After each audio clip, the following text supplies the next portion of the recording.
Uh,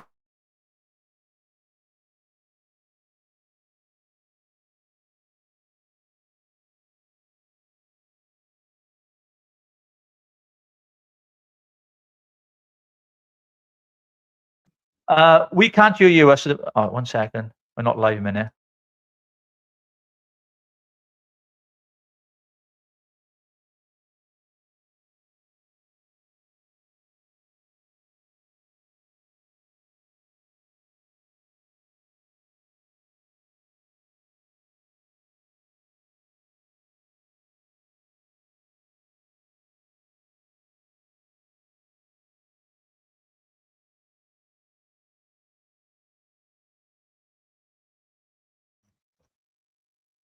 Dun, dun. 6 seconds.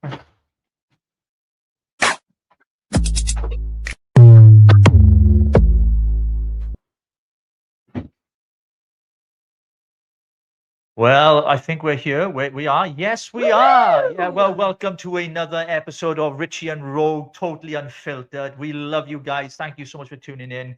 Well, folks, today, guess what? We've got some superstars on the panel. That's right. And our guest waiting to come on from the global smash hit I'm Too Sexy to decades of reinvention, controversy, independence, unapologetic commentary. They've remained utterly, unmistakably themselves, and they've never ever changed.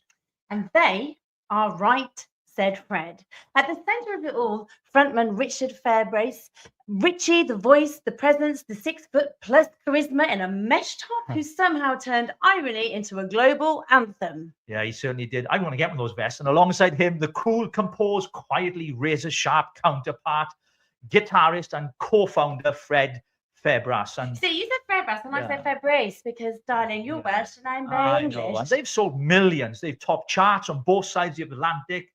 They've embraced, they've been criticised, cancelled, uncancelled. Still, they're still standing. That's a song, isn't it? I'm still standing better than whatever. It's not that song, though. No, it's not. No, their song is way, way better. And we're so excited to have them on the show. It is, of course, the wonderful Right Said Fred. Thank you. Hello. Thank you. Hi.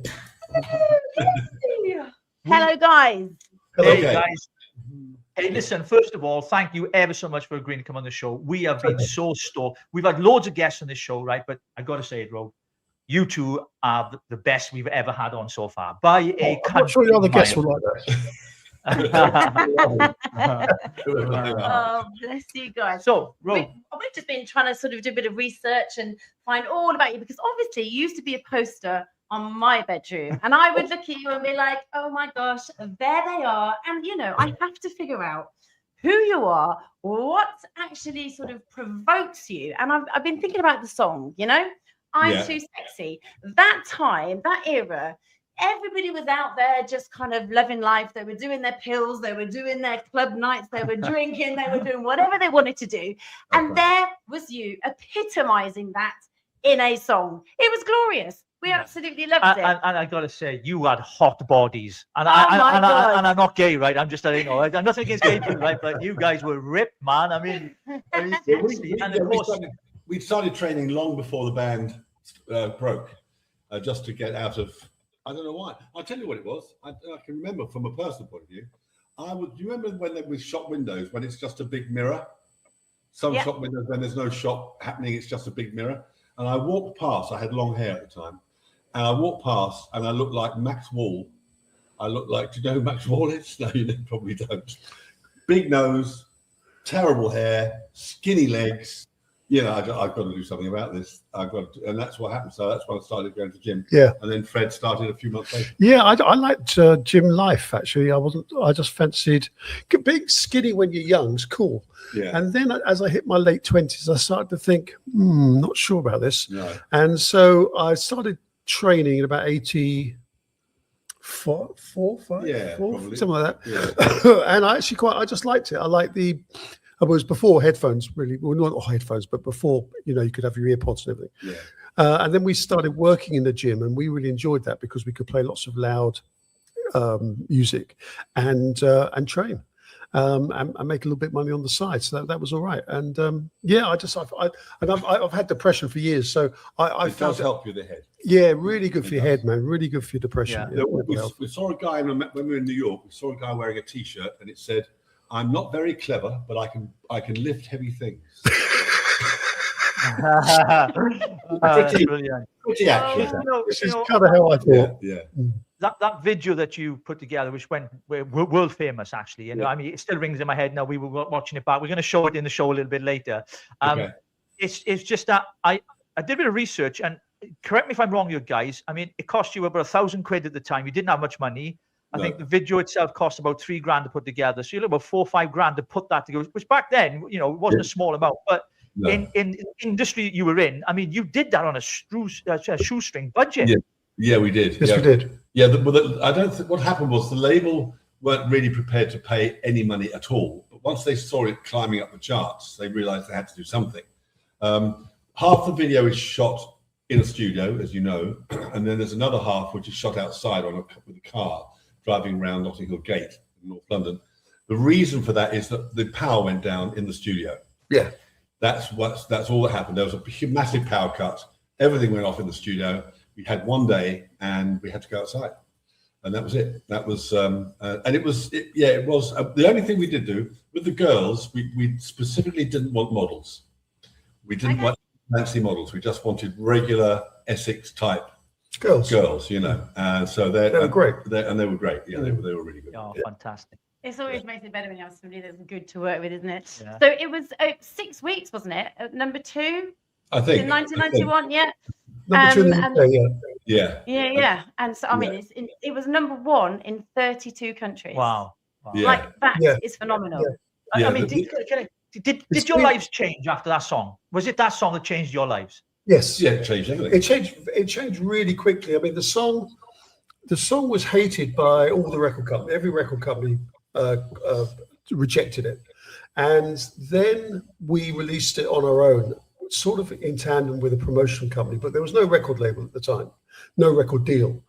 So then the promotions company sort of created a label called Tug, and that was just to service I'm Too Sexy, because it started to get plays. It clearly started looking like it was going to move. So they wanted to be the label, which they were. Mm-hmm. And then basically everything was chaos, to be honest with you, because it looks planned, but it wasn't. Yeah, because Richard and I had been in bands, and Rob, the other guitar player, had been in bands, but we hadn't been in a band together. We'd never been on stage together. And our manager had never been a manager, and our record label had never been a record label. So suddenly this track, this track just comes out of nowhere. Yeah. And understandably, everyone's a bit like, what the hell's this? Because we thought maybe we'd get a breaker and maybe we'll go top 40 and then we'll do another single, but it just went boom. And suddenly we're getting phone calls from Japan and Australia, and literally within, I don't know, 6 weeks, it was top 10, you know, all over certainly all over Europe. Yeah. And then it started breaking in America on import. I think it went top 40 on import, and then Charisma picked it up. And it went number 1 in America, and it was extraordinary because there was no plan. I mean, even when we with Charisma, and they said this song is, we're going to tell you we've not spent any money on this song. we didn't have to. It just went insane. And they said that the budget was like $20,000, which for America obviously is, you know, you spend that a few meals, lunch. So I think it caught everybody by surprise, and then everyone thought would be a one-hit wonder, and then Don't Touch Us Kiss came out, and that actually did better in a lot of countries than Sexy did. Yeah, because in some countries like Germany, France and Germany didn't do certain parts of South America, I'm Too Sexy was a little bit too quirky, and then Don't Touch Us Kiss was just a stand-up pop song, you know, and so that actually did better in some territories than Sexy had. And suddenly we got the 2-hit wonder tag, and we really did. And then we did Deeply Dippy in the album. Then we got the 3-hit wonder, and I think about I don't know what it was, about 10 years ago, we were described as a 7-hit wonder or something. It was like, oh, mate, come on. Yeah. And I think, Richard was mates with Kenny Everett back in the day. And Kenny said to Richard, he said the English record industry will never forgive you. When we, what do you mean? He said, because you proved you didn't just prove them wrong because the track was a hit, but you rubbed their noses in it. And he said they'll never forgive you. And that came to light when we were at the Brits in '92, and we were number 1 in America, number 1 in the UK with a single and album, and number 1 in about 40 countries.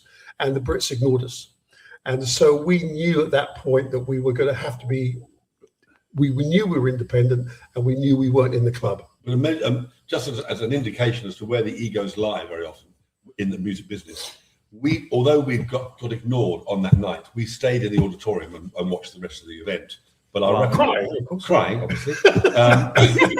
But our record company walked out. Yeah, wow. They actually walked out in a huff. They stormed out. They were more offended, I think, than we were. Yeah. I mean, can I just because Ro's got a pile of questions that our audience have asked as well. You want to put to you? Hope you're okay with time. Do you think the video for "I'm Too Sexy" was kind of ahead of its time? Because of course, it was kind of really out there. It was kind of really raunchy and kind of racy. I mean, did you feel you were like you were changing that industry at that particular time? No. Oh no, we didn't. Not really. No. At every single stage, we just did what we thought what we wanted to do. We didn't have any thought about the cultural significance of it, if there was any. We didn't. It's like with the video, all the clothes we're wearing in the video are our own clothes. We had no stylists. We had no. We used to walk around like that. We used to walk around like that. I mean, we actually did. Yeah. And it was only when we did Top of the Pops that we started working with a guy called Peter Hawker, who was our stylist for quite a long time. And but in the initial stages, I mean, we did a show up with Kid Jensen, who was a DJ at the time, and in Essex somewhere. And we still got some pictures of us coming out on stage, and I think I'm wearing a hat and braces and a pair of jeans, and you just look at you're going, no. You know what I mean? I mean, really, what is this? So initially it was all just very chaotic. It was our own clothes. We made it up as we went along. We did, yeah. The sexy thing, the muscles thing, in fact, it was the video director. He said, look, you're in great shape, take your shirts off. Yeah. It was his idea. Also, because the lyric, he said, yeah, you're in good shape, and the lyric says, I'm too sexy for my shirt. You've got to take your shirt off. Yeah. So we're right. And so, aren't you lucky that we didn't sing "I'm Too Sexy for My Underwear"?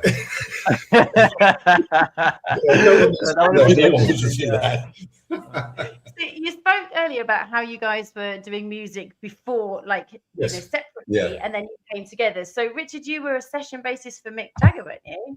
Well, I did all this. Yeah, I did David. I was nearly said I did David Bowie. That's not strictly true, not in the biblical sense, anyway. I worked with David Bowie. I did 3 videos with him, and Fred and I did one with Mick Jagger, and then Fred did one with Bob Dylan. And a lot of this stuff came through Fred's girlfriend at the time, who was the choreographer. And of course, back in the day, every video, it was de rigueur. You had to have a dance. It was law. It was law. You couldn't. Absolutely the law. There would be questions in the house. Rogue normally dances on this show. Normally, she does the dancing. Yeah, so I can tell that. So we that's where all the work came from. So I did 3 with David Bowie, and Fred did one with Bob Dylan. We got the Mick Jagger gig because he saw Richard with David Bowie and thought that liked the way he looked, and so he just said, "Do you want to come do my gig?" And so then Richard said, "You need a guitar player," and he did. So, and it was only promo stuff. We weren't doing the album or anything. We're just doing promo. I'm far too slow as a bass player to we're not be a session player. Yeah, we're not session players. No, if you hired me as a bass player, each session would cost you £10,000 while I work out what the bloody hell's going on. We're not those. I'm not going to pretend. We're not those sort of players. No, I'm not. I mean, when I did the Bob Dylan thing, although that was part of a movie called Hearts of Fire, which is possibly the worst film ever made. I liked it. We actually did play when we were doing some of the arena shows. The band played, and we had some very good players. We had Red Beach from Winger. We had Timmy Capello from Tina Turner. The great drummer, cannot remember his name. Timmy Capella? No, Timmy Capella was sax. Sax. Yeah. And so we had some good, band was good. So we were doing sort of just some rock and roll stuff, just to, you know, in between takes, and with the audience were there, and you've got 10,000 people, and they're bored, understandably, because it's a film. So we played a bit, and it was good, you know. We sort of did Route 66 and that sort of stuff. So you had a bit of play. Although Bob Dylan didn't know how to play Route 66. Yeah, that was weird. Can you believe that? No. I said Route 68. Dun, dun, dun, dun, dun. He said, "What's that?"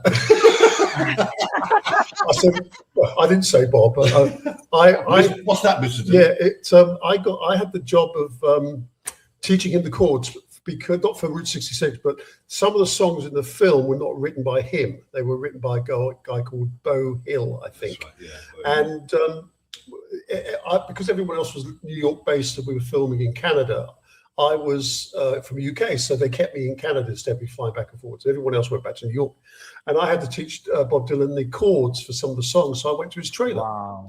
So that was cool. So I'm sitting here. You know, I mean, that's something in there. I had to teach Bob Dylan. Like, that was crazy. I mean, that's just like, wow, like, incredible. That is pretty cool. It was pretty weird, because I was a Dylan fan, and I love National Skyline and all that sort of stuff. Yeah. And so I'm sitting there going, you know, it's B.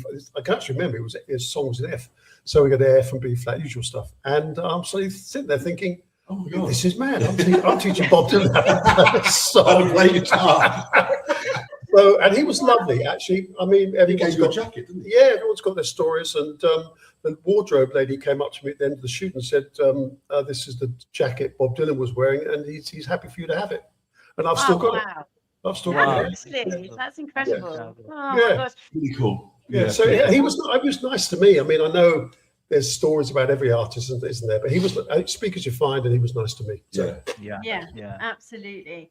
I mean, you were talking about how obviously you went to the gym, and it was, you know, you'd suffered with depression, but music's also really therapeutic, isn't it? So I used to run an animal therapy center, and I really felt that sort of using animals and having people who had sickness, depression would actually sort of help. And also music was part of that program. Yes. You know, so I think when you're in a band and you're playing that music, having that kind of therapy as well, do you find that helps with depression for you guys as well? Well, that's why people sort of, because off stage we can be a bit intense and a little. Well, I'm a bit grumpy sometimes, and particularly on the road, I'm quite short-tempered sometimes. Anyway, and he's nodding in the background.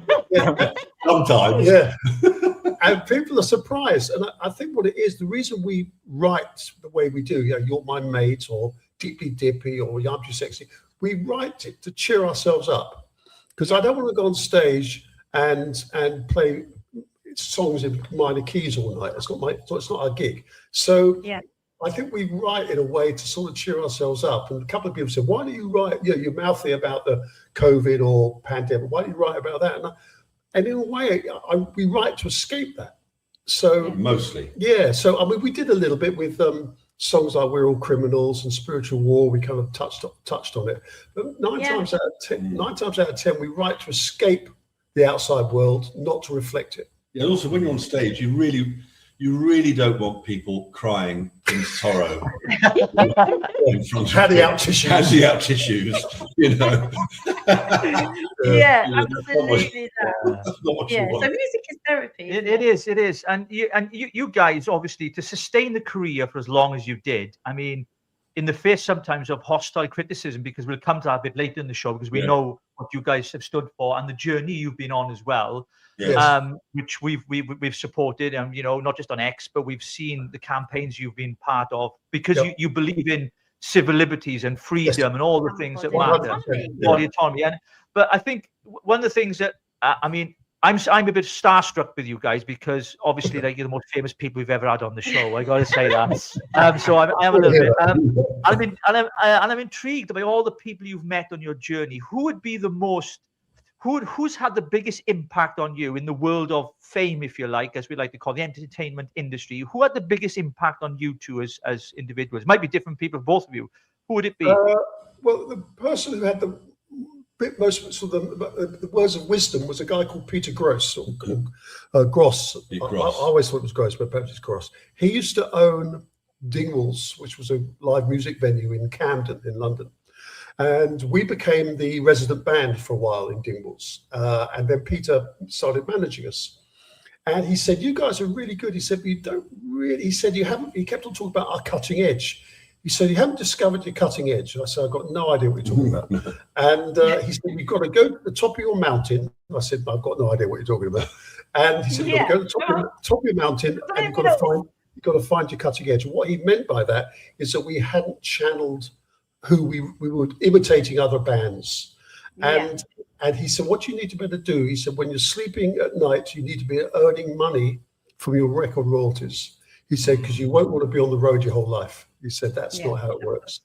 And so then when we did Sexy, it suddenly started, I thought, now I understand what Peter was on about. I get it. There's another guy also. We were about to do a show in Blackpool in a dive. I mean, it was a real dive. And we were warned about broken glass on the floor when we got there, which gives you a rough idea. It was rough. It was rough. Yeah. And we were in the dressing room and we were very, very, very off colour. And I was drunk. I was so drunk. And really in a bad mood.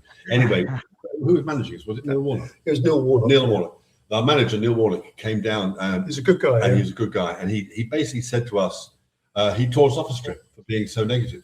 He said, it doesn't matter where you're playing. It doesn't matter how many people are in front of you. It's a show. Do it. Do it. Yeah. That's it.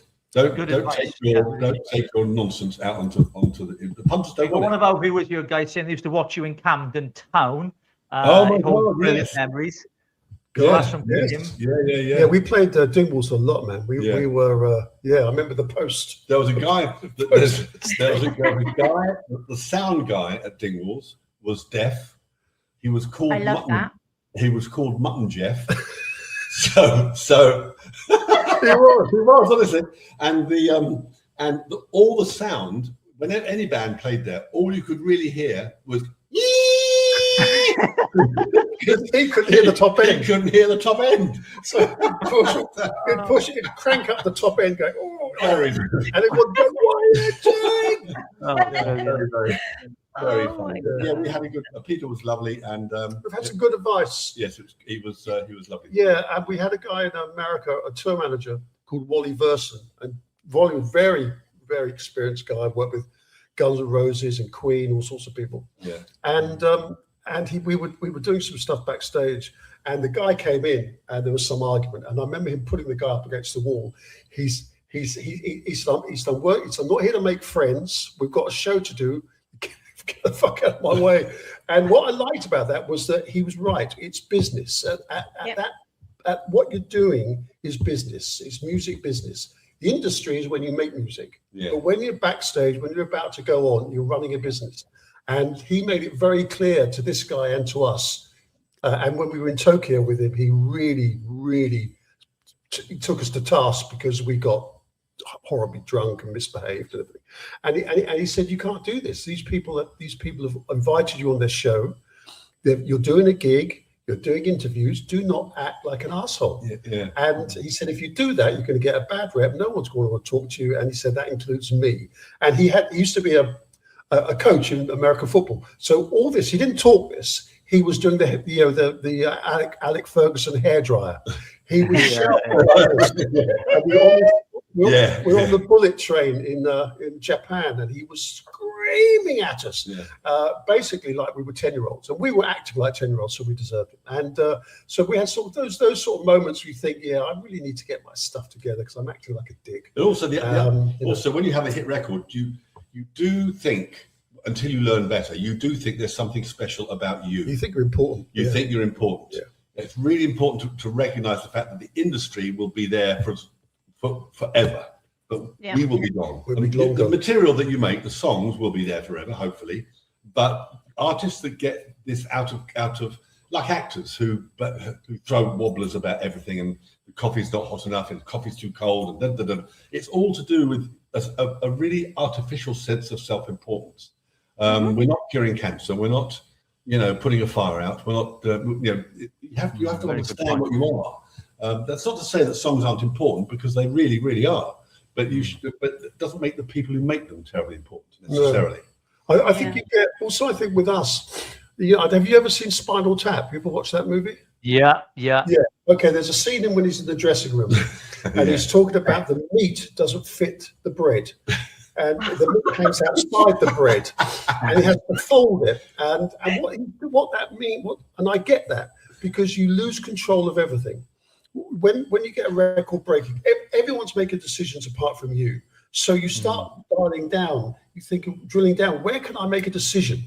My sandwich. You lose control. Which is why people lose their crap over there's not enough ice in my drink, or you haven't filleted my fish, or whatever bullshit it is. It's because you feel the rest of your life is out of control. And that's why we went, after the initial madness, we decided to go more even independent than we were, because we could not stand the circus. We don't like it. We're not interested in it. We don't want to be. We said no. We were invited to Downing Street. We didn't go. We were asked to be part of the Prince's Trust. We didn't go. And the Duke of Edinburgh Balls. We didn't go. It's not because we disrespect these people. We just don't want to be part of that. And we like to be left alone, get on and do our gig. And you pay for that. If you're not in the club, you will pay for that. They make you. It's the George Carlin thing. There's a club and you're not in it. It's that. That's what it is. Well, Rogue would never go to number 10 with this T-shirt on, if you can see that.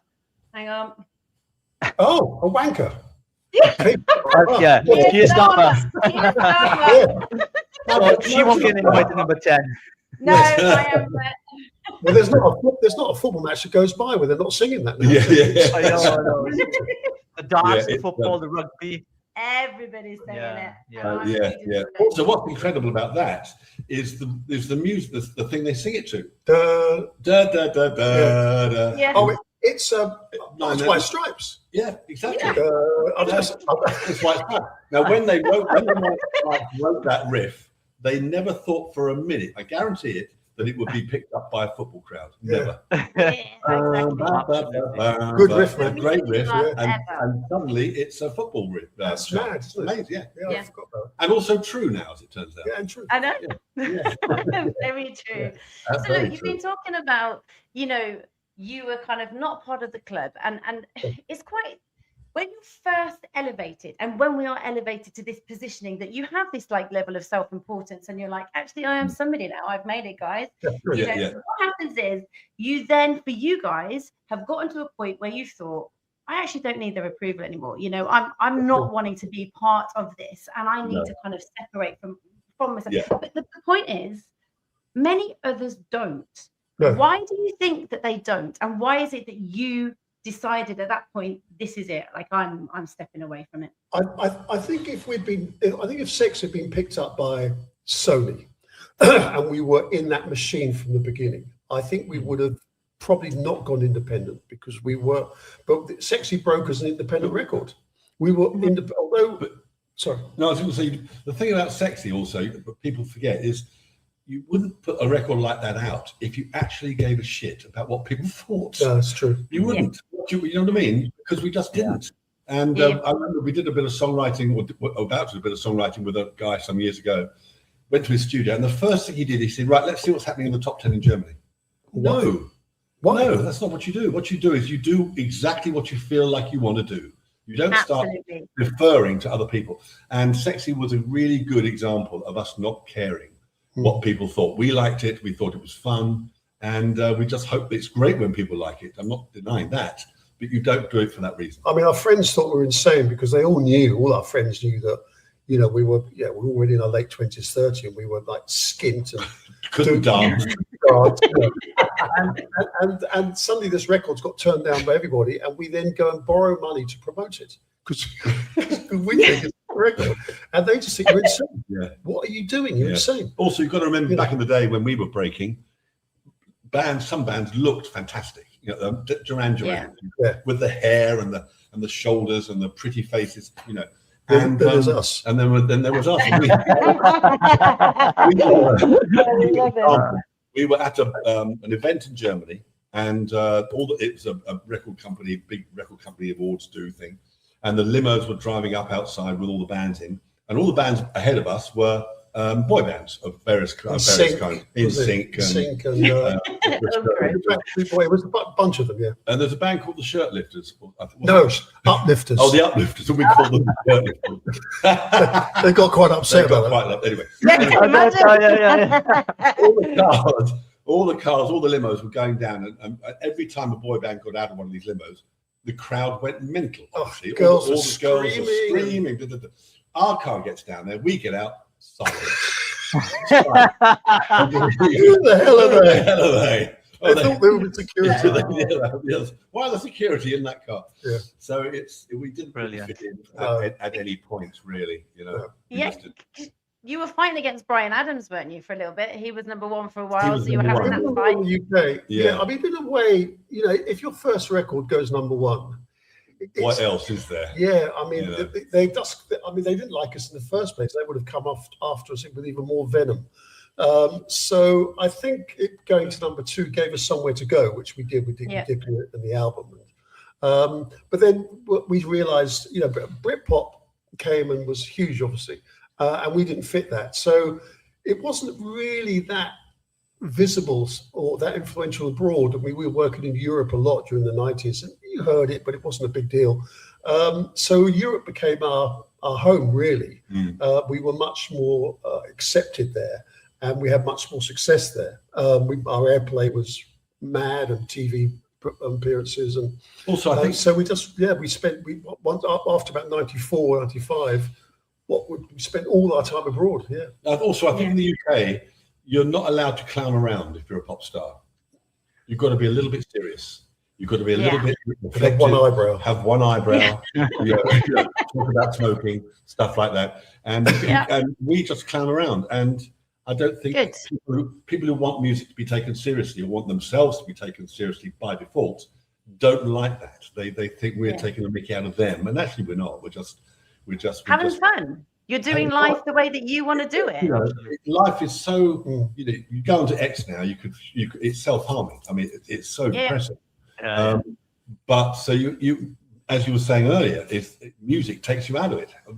And same with the gym, same with exercise, going for a walk. It takes you out of this nonsense. And when I'm in the gym, the one thing that cheers me up is putting in the iPods and switching off and listening to music.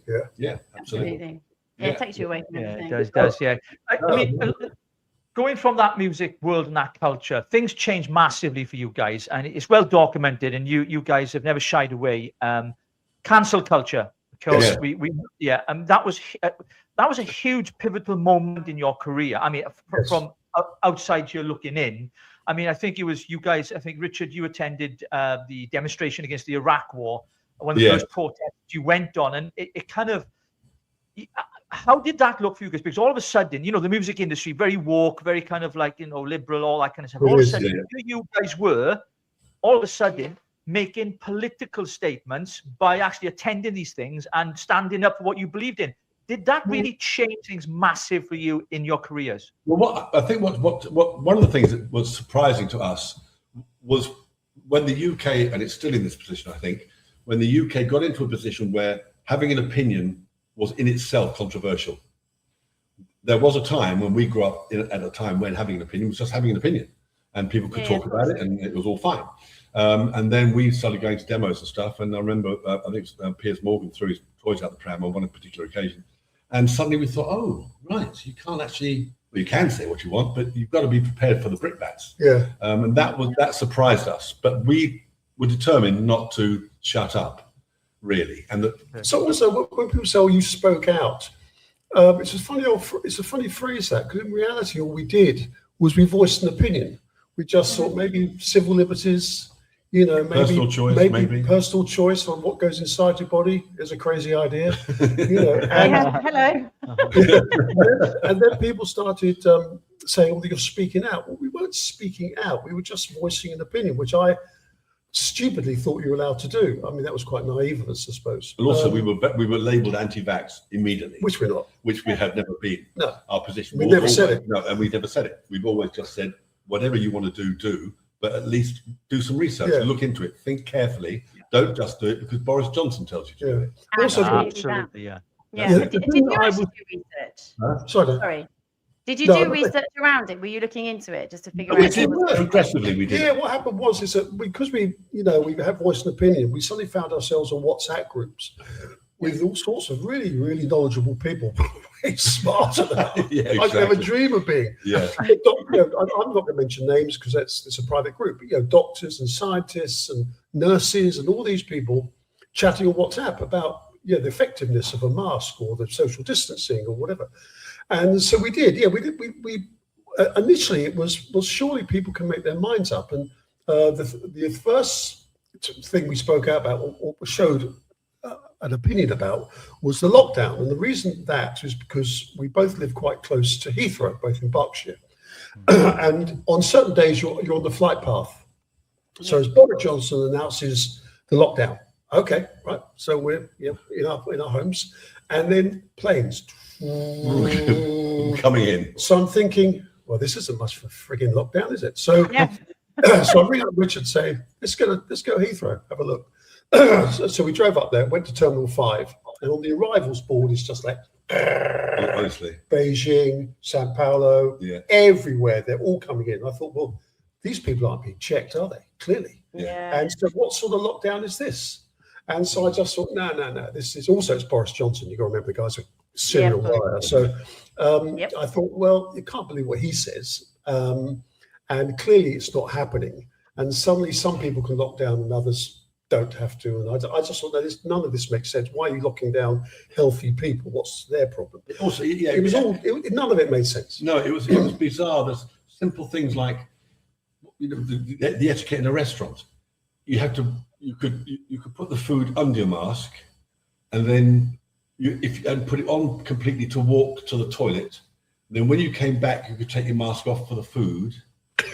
So it almost as if the virus only worked 5 feet off the floor.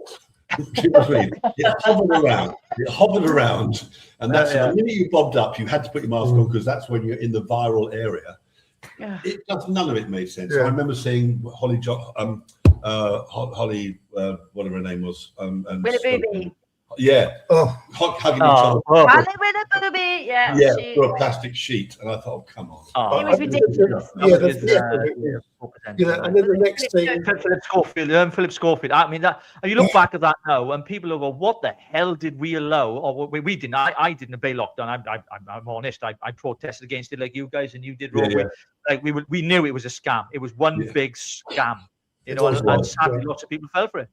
Well, I mean, the thing that was so patently, that made it so patently obvious that it was a bit of a thing, was the prizes that you were offered for getting a jab. And the Czech Republic was offering half an hour with your favourite prostitute. Honestly. Or a free Uber ride, or a donut. When I thought about that, imagine being a prostitute in Czech Republic and you're no one's favourite. No one wants to. That's a bad day. That's a bad day. But it was. And it was soon that then, in it. You eat out and all that, and you could have all these freebies and all that. They would give you like McDonald's for free in Wales, if you had the jab. Like, I mean, it was just bonkers. I mean, Mark Drakeford in Wales shutting down aisles. People couldn't buy birthday cards because you'd spread the virus from holding a birthday card. I mean, the whole thing was just absolutely ridiculous. You weren't allowed to touch Amazon boxes, were you, for 72 hours or something? I mean, all that. And I remember going, do you remember the thing they used to point at your head for the temperature thing? Do you remember that? Okay. Well, I went into a pub with a friend of mine at the time, and the girl pointed the thing at my forehead. And Fred's daughter is a nurse, a doctor. And she said they don't work. But the only way they can work is if you've come in from outside, you have to sit in the room before they use this thing, because otherwise your forehead is registering the temperature from outside. Takes a while. It takes a while to acclimatize. So anyway, I said this to the girl behind the counter in the pub, and I said, this is not really working, is it? She said, oh no, it does work. It says it on the packet.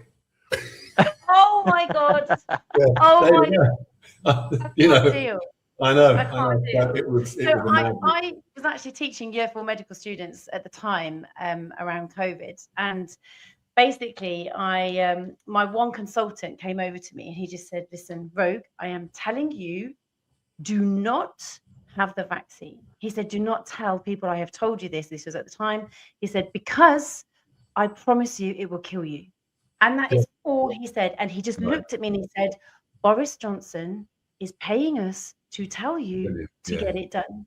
And we are getting an incentive to actually boost people with this jab. And I'm there just going, stop it then. If you know, and he's like, I can't. I'm part of the system now. That's right. And I think it was horrendous. You know, you could see the struggles. My dad ran nursing homes, you know, and it was just awful, you know. And then eventually, I think, you know, you probably were quite prolific in that movement. You know, people started questioning that narrative and people started saying, hang on a minute. And when you have a voice like yours that speaks up and speaks out, people will ask the questions because you're going against, you know, the grain, aren't you? And we're having to ask the questions.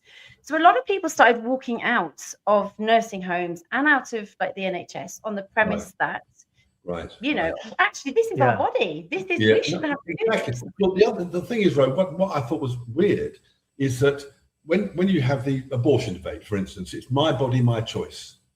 Okay, it's my body, my choice, which is fine. Okay, I get the point of that. But when it came to the jab, it's my body, your choice. Absolutely. I didn't understand that. I didn't understand that. And the whole thing with condoms, if you're having sex with somebody you don't know, you wear a condom just in case. But hey, stick that needle in my arm. I don't care. I love that illustration. That's so true. And the thing is, when any government tells you to do something for your own safety, the first thing you do is question it, right? Straight away, right? Because they cannot be trusted. And if you remember, Boris Johnson wanted to make it mandatory, right? For even to go to work, if you want to go on holiday and everything else. So it was almost, you were bribed into having it, man. And the whole thing was sick. It was. It always found really difficult. Just to quickly say, and I'm sure you probably found the same. The amount of gaslighting that was given, it was just so prolific. It's like, this is an abusive relationship. Like, we're telling us, you know, that actually you have to have it because you have to save Granny. But then they're all, like you said, taking off their mask and then like, oh, look at that, you know, what it's like, wow. During that time, we were going to Europe doing some quite big TV shows. And when we rocked up, they'd say, can you wear a mask? We say, no, we don't wear masks. They go, okay, come on. They didn't care. These are big TV stations. These are like their versions of ITV or whatever. And over here, it was incredibly paranoid. And we were sort of, you know, vilified and parade around like we're lunatics. And what I think also, there was a thing in the truther movement, and I hate that expression, I just use it for now. I think people were disappointed because they thought that the sort of artist that would speak out was someone that already seemed quite edgy, like, you know, maybe Sleaford Mods or, I don't know, you know, Rage Against the Machine. Yeah, Pulp or someone. But remember that? Yeah, but it was us. And I think some people found that very disconcerting. It was those blokes that sung "I'm Too Sexy" and "Dippy Dippy." They didn't make any sense. No. And I think that upset. There are quite a few people in this, you know, as I say, the movement, if you want to call it that. I don't think it is, but anyway, let's call it that for now. Who I think are very disappointed. They were expecting, you know, Robbie Williams or someone to go, "Hey, this is all madness," and blah blah blah. But it was us, and I think they're pretty upset about that. The thing that always got me confused was if, say, 10 years ago, you'd be in a TV studio and you had 100 people in front of you. You said, put your hand up if you trust implicitly everything politicians say in your favor. Nobody would have put their hand up, right? But 10 years later, all those same people were doing exactly what the government told them. Also, I don't understand that. One thing I thought was mad, you know, a lot of artists in music are sort of left-leaning in terms of politics.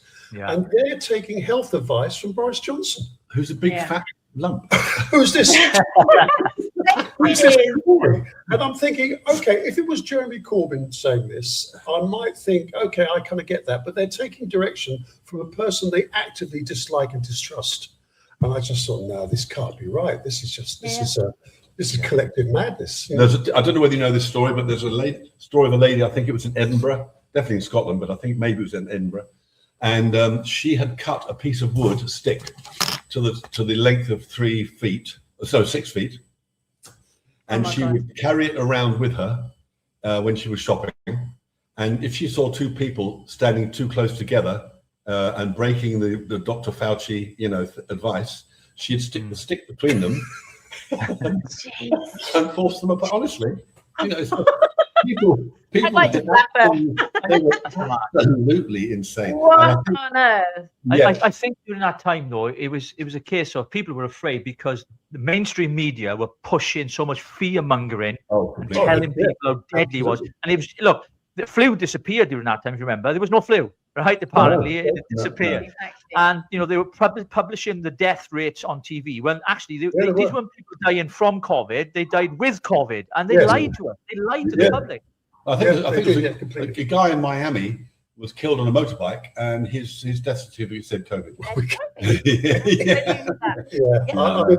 It was. I mean, it's better. Obviously, now people are reflecting, and Fauci has admitted that he just made it up on the spot. The 6 foot rule, and now masks. Sorry. What a dick. Yeah, I know. And the lunacy of that period. There are still people that hang on to it. We still get, because we had that opinion, we're now suddenly called far right. I mean, I'm not quite sure how that works, but it's the insanity is still there if you look for it. Well, we're seeing, aren't we? We're seeing with the with Labour and the current state of affairs in this country. It's sort of. I think. Well, we talked about this quite a bit. We think it started during the Brexit thing, where you weren't allowed really to have an opinion. If you had an opinion that didn't fit the main narrative, you were either a gammon or a Ramona. You were either a jingoistic idiot, or you were a fascist or something. There was no real understanding, or trying to reach some across the aisle, if you like, to understand why people were feeling like they felt. That's when it started for me, and that's when I became aware that the UK had changed fundamentally. I think, and then those divisions have since been exploited by some very bad actors. I think, and we're in a bad place now where I mean, there was a thing today about demonstrations going on in London in the next few weeks, and it's I'll tell you, change the subject. It was the Bob Dylan thing really brought it home to me. Bob Dylan at Glastonbury, whereas music is meant to be bringing people together and giving everybody a good time, he gets on stage and starts talking about killing people. It's awful. It is absolutely awful. And all you need is love. It's like yesterday. Today, it's all you need is guns and hate. I don't understand. I don't get it. The other thing I was surprised is how willing people believe the mainstream media. And I remember when I think it was the Daily Mail who said Richard was rushed to hospital with COVID, which didn't happen. He was in hospital because he had this head injury. And we got the doctor around. They had his oxygen, his vitals were very low. Doctor was good, actually. Yeah, doctor was great. Yeah. And 111 were fantastic. NHS 111, fantastic. Yeah. They took him to hospital because his vitals were pretty low. While he was in hospital, they tested him for COVID. But the whole thing was Richard was rushed to COVID rushed to hospital with COVID, and everyone believed it because it was in the press. And Piers Morgan and. You just think, why are you people so stupid? We got things, and why didn't he die? What have been? The stuff we had on we had death threats, and why aren't you dead, and all this sort of stuff. What was interesting though, on the day that I was in there for about 2 days, I think, and it was like a really heavy flu. And if you want to call it COVID, you can call it COVID, but to me, it was a really heavy flu. And I was in the hospital for 2 days. Just prior to being discharged, the consultant nurse came in, she was about 25, I would think. And I just wanted to ask her this one question. Have you ever heard of ivermectin? Just to see. And she said, sorry, how do you spell that? So I spelt it. She flipped up her phone, looked at Google, whatever it was, looked at it for maybe 5-10 seconds, shut it off and walked out. No interest in it at all. None. And in France, ivermectin was actually taken off the shelves. Yeah, loads of places did. It was taken off the shelves. And weirdly, it's on the WHO safety drugs list. I know. Well, Trump was slated for it when he was absolutely castrated, the whole thing, because and if you go back to those times, I think what it taught a lot of us is that now, if it ever happened again and they tried to impose lockdowns, they would have mass non-compliance, and people are aware. I think they would. I think they would have more non-compliance, But sadly, I still think there are people. I think there'd be a lot. I think there are a lot of people who will still do it. Yeah, I do. I do. I think people are. They're also, don't forget, you never want to admit you're wrong. You never want to admit that. It makes you look like an idiot. Even if deep down you know you might be wrong, you never want to say it. That's why politicians are so full of crap all the time, because they will never admit. They would never admit. They'd rather stay wrong than be right. They misspoke. They misspoke. Exactly. I think with the lockdown thing, I think you're right, actually, Richie. I think a lot of people would be more skeptical and cynical about what was going on, but you would definitely get people who would err on the side of caution. Yeah, they would. They just would. And the guy in the white coat, I believe what he's saying. I think it's a generational thing as well. It's based on fear. Like my mum would not say boo to a goose. She wouldn't even, if a doctor said this, she would believe it. And I'm like, no, challenge that, because that's not right, Mum. And she's like, no, the doctor said. It's like, no. Well, actually, funny enough, one of the things that changed the relationship between patients and doctors was HIV. Because HIV, people who are suffering from HIV got very aggressive with their consultants and their doctors about medication. And when there's a possibility of a medication out there that they were being refused for whatever reason, they got extremely angry. And so they began to challenge their consultants and their doctors. And that fed into the ordinary patient-doctor relationship. And of course, now you've got Google, so you can self-medicate if you're that way inclined. Yeah. But that relationship has changed. And you're absolutely right. When we were kids, we had two doctors. And Mum and Dad would have believed absolutely everything they said. There's no doubt about it. Yeah, absolutely. Back in them days, they used to come to the house, didn't they? It was a family doctor. Oh, yeah, I know. Yeah. And the same with the church. When we were kids, we moved house with Mum and Dad, obviously, to a new house. And within about a month, bang on the door, and it was a local priest. Yeah. Haven't seen you in church. Oh yeah, haven't seen you in church. I mean, that's when the Church of England had a bit of muscle. Yeah. Yeah, exactly that. Yeah. I'm just going back to, I mean, I know, I don't know how long you've got, but we're sort of coming up to an hour and 10 minutes. But you've had, like you said, death threats. You've had your book cancelled, autobiography, wasn't it? That was being cancelled. You've had a film that you were doing, it's been cancelled. Commercials cancelled, and 100+ shows cancelled. Like, how did that make you feel? It's like, I'm telling the truth, I'm standing up for myself, and yet I'm being cancelled for being yourself. Like, what the hell? It was weird. We actually offered a tour this year in the UK, and the promoter said to us, "Yeah, we can do a tour, we can do a run." Okay, he said, "But I need you to guarantee you're not going to say anything." I said, "What?" He said, "You can't tell me." Control much. Yeah, that's not going to work, mate. Yeah, okay. I mean, also, we have never, ever used the music stage that we're on to promote a political opinion. We not once. Ever. Never waved a flag. Never waved a flag. We've never done any of that nonsense. And I believe that's the right position for us to adopt. When we're asked about COVID, or whether we're asked about net zero or whatever it happens, I think it's legitimate to say what we think. Hiding behind, well, I'm just a musician, I don't know anything about that. That's all rubbish. So I think when we're asked, we should answer truthfully. But when it comes to music, we do try. We do separate them. We do separate them. Yeah, we do. There's a couple of songs we've done, as Fred said earlier, which are sort of quasi-political. But broadly speaking, we don't use music as a way of proselytizing what we think politically. We just don't.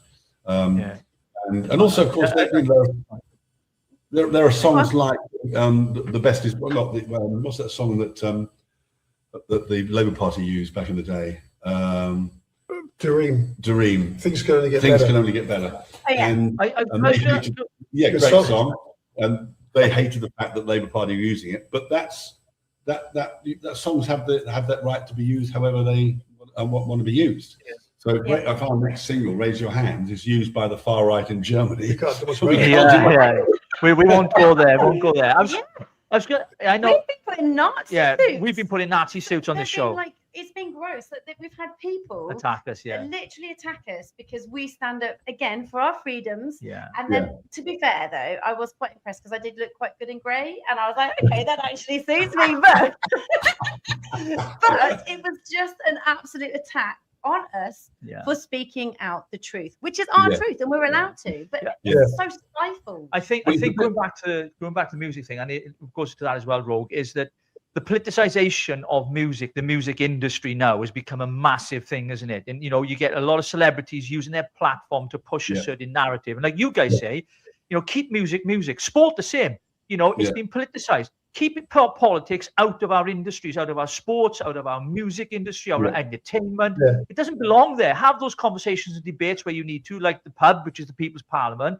But let people go out and enjoy themselves. We've lost that sense of joy in the country, and that really, I mean, we really have. I agree. I mean, you look at well, I tread carefully when I go to X because it's like a petri dish.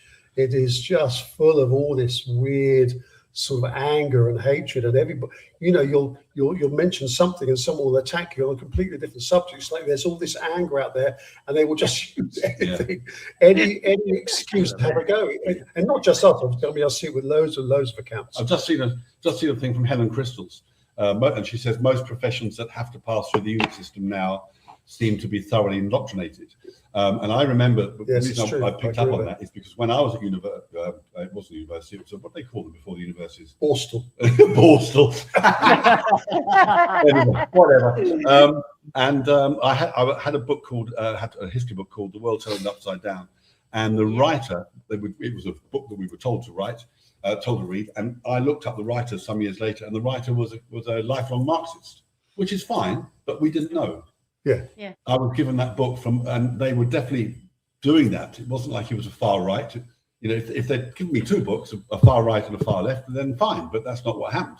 So I think that's partly true. And I think what was very depressing for me, and still is in the UK, is we have forgotten our fundamental freedoms, fundamental right to say what you think and speak how you feel, and to recognize reality when you see it.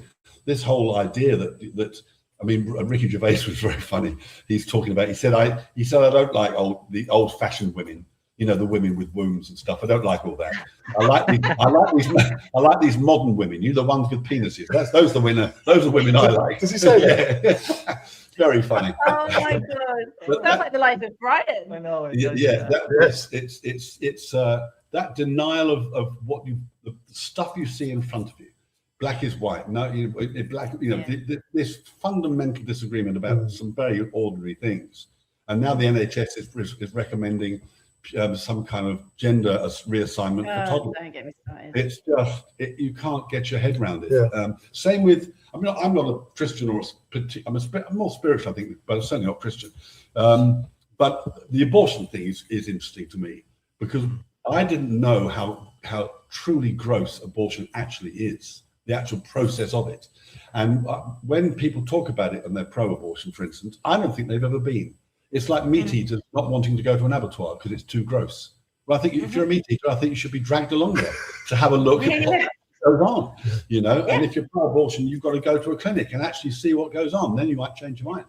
So there's a lot of this sort of virtue signaling stuff that's going on, and people are just denying the reality in front of them, I think.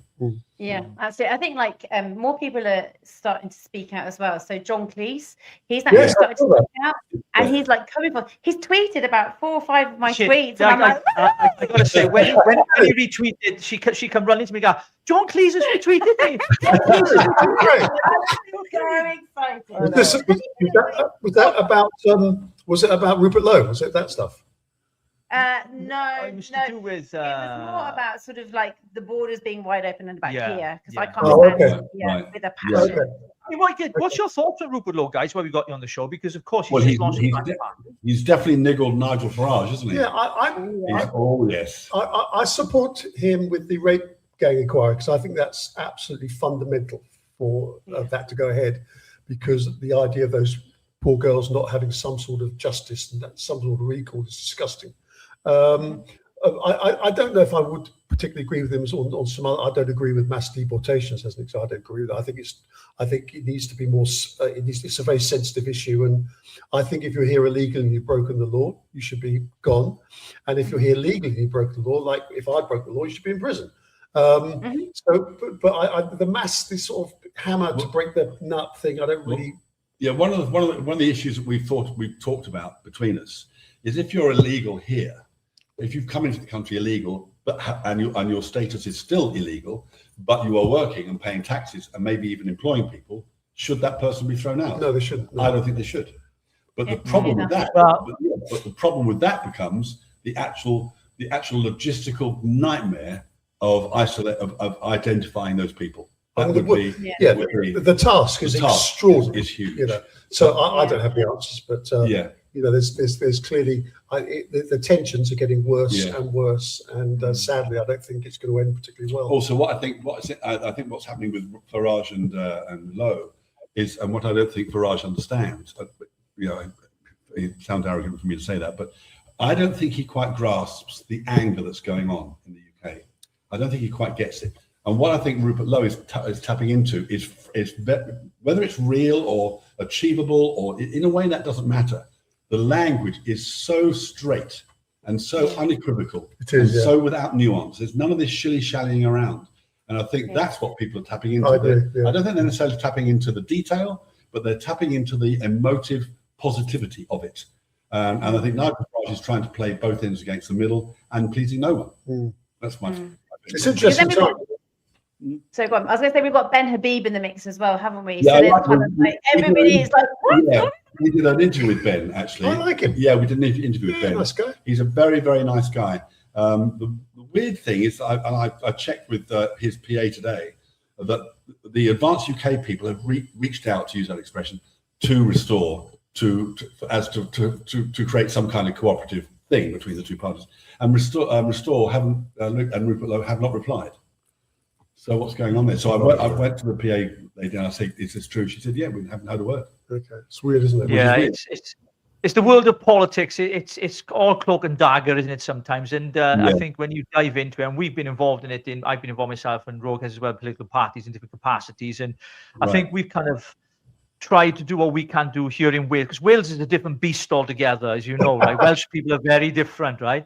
And I think, you know, we can influence politicians and politics from the outside. We don't have to be involved in a party. I mean, you guys, obviously, you put stuff out on X and you get reactions as you do. You've got your views, which everyone should be entitled to. I'm going to follow you now. Yeah, she's going to follow. She's going to want you to follow her back now. I'd roll right? We will do that. We will do that. Yeah. Just to say, I mean, did you ever consider yourselves going into politics at all? I did for a while. Yes, we've been asked. Right. The reason that it's a selfish reason, actually, that I personally haven't, is because I think it would make me miserable. I think that's a good reason. I think it would make me sad, and I'm not sure that We follow. Oh, cool. Music. I enjoy music. I enjoy writing, and I like the purity of music. Music is like clean water. It's refreshing and it's unsullied. Once you get into politics, you have to be ready for the swamp that you're in. How Trump does it, I have absolutely no idea. I don't know how any of them, Putin, I don't know how they do it. That's what their days are like. Every morning. Oh, I know. Every morning. There's another 10 people who hate you. Oh, who are they? Can I have them shot? No, you can't have them shot. We want to check up, which is very funny. Have you seen it? The comedian Pat Smith. Have you seen it? Right. Go into Google. No. Okay, go into YouTube. I think it's on our feed. It might be on our feed. It's a Pat we'll Smith. check that out. He's a stand-up comedian, and he's doing a thing about immigration, and it's very funny. It's very funny. You should check it out. We'll send it to you. I think I've got it, but yeah, it's on our feed from 2 days ago. From 2 days ago. Okay, I'll have it. He's a guy with a beard. For us, it was just, but in a way, I'm pleased they have. Really did. He was Merchant Navy, British Bulldog. It could never happen here. We're very different. Yeah. And I think what has transpired has shown us that yes, it can happen here. Yeah, people will. They will snitch on their neighbours. They will do what the government tells them. They will forget their fundamental rights. Blah blah blah. You know, and the democracy is a very delicate thing. It needs feeding. You can't have people who deny it. You can't have people trying to undermine it. You just absolutely cannot. You've got to be completely muscular about democracy and defend it at every opportunity, I think. Amen to that. Yeah, absolutely. So I'm going to round up with a question, but first of all, I'm going to tell you my little story, and then I want to hear like what's happened to you. So I actually used to work in London in the music industry, and I was told this one day, it was my first day in the job with David Lynch, and I'm sat there just kind of going, okay, I can kind of handle myself. I can sort of throw myself in and pretend to look like I know what I'm doing, but whether I do or not is a completely different matter. So he looks at me and he says, right, we need to do like a video, and I need this guy in America to be phoned, and you have to do it. And I'm like, cool, yep, I can handle this. So I literally phone, and his name was Ryan. And I say to Ryan, sorry, I don't know if you can hear that in the background. I say to Ryan, oh, hi, Ryan. I just wanted to say that David Lynch has asked me to call you. And I was looking to, and he said, oh, hey, can you just hold on a moment? I'm just talking to Steve. And then he's like, yeah, Steve, yeah, whatever. And then he came back to me and he said, so, yeah, I was just talking to Steven Spielberg because, you know, we're just in the middle of this set. And I am not joking. I hung up. I just went,